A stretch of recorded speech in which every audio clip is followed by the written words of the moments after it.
નમસ્તે મિત્રો, આજે દાળ ઢોકળી બનાવવાની હોવાથી તુવેરની દાળને મેં 4 થી 5 કલાક માટે પલાળીને રાખી દીધેલી છે. હવે તેમાં એક કાપેલું ટામેટું, છીણેલું આદું અને એક લીલું મરચું નાખી દઈશ બાફતી વખતે. તેમજ થોડી સૂકી મેથી અને હળદર નાખીને હું દર વખતની જેમ તેને બાફી લઈશ. 3 સીટી વગાડીને દાળને સરસ બાફી લેવાની. બધા રૂટીન મસાલા જેવા કે લાલ મરચું પાવડર, હળદર, મીઠું અને ગોળની જગ્યાએ હું ખાંડ વાપરું છું. તો મેં ખાંડ નાખેલી છે. મીઠા લીમડાના પાન પણ નાખેલા છે. તમે ગોળ વાપરતા હોય તો ગોળ પણ વાપરી શકો છો, પરંતુ ખાંડનું રિઝલ્ટ એકદમ સરસ આવે છે.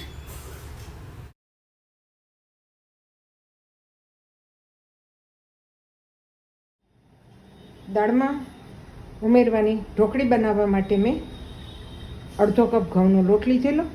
તેમાં પ્રમાણસર મોણ, તેલનું, હળદર, મીઠું અને મરચું એ નાખીને રોટલીથી થોડો કઠણ અને ભાખરીથી થોડો ઢીલો એવો લોટ બાંધ્યો છે.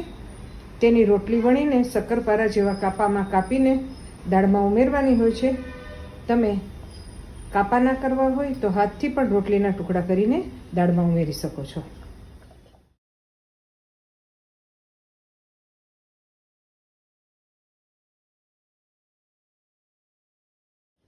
આપણે વણેલી ઢોકળીના ચપ્પુથી કાપા કરી અને તેને દાળ ઢોકળીમાં ઉમેરી દઈએ.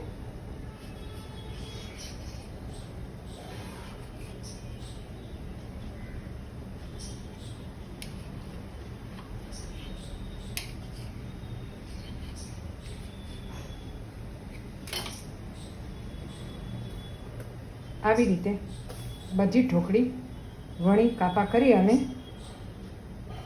દાળમાં ઉમેરી દેવાની. દાળ ઢોકળી તૈયાર થઈ ગઈ છે. આપણે તેનો વઘાર કરી લઈએ. વઘાર પહેલાં તેમાં એક લીંબુનો રસ ઉમેરી દઈએ અને તેને મિક્સ કરી લઈએ.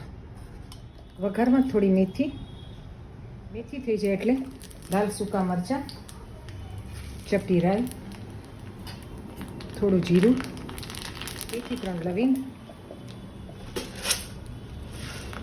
અને 3 થી 4 કાળા મરી,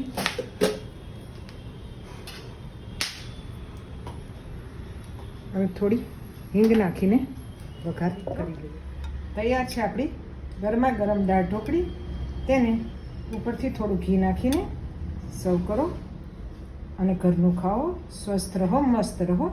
ફરી મળીશું નવા વિડીયોમાં. આવજો.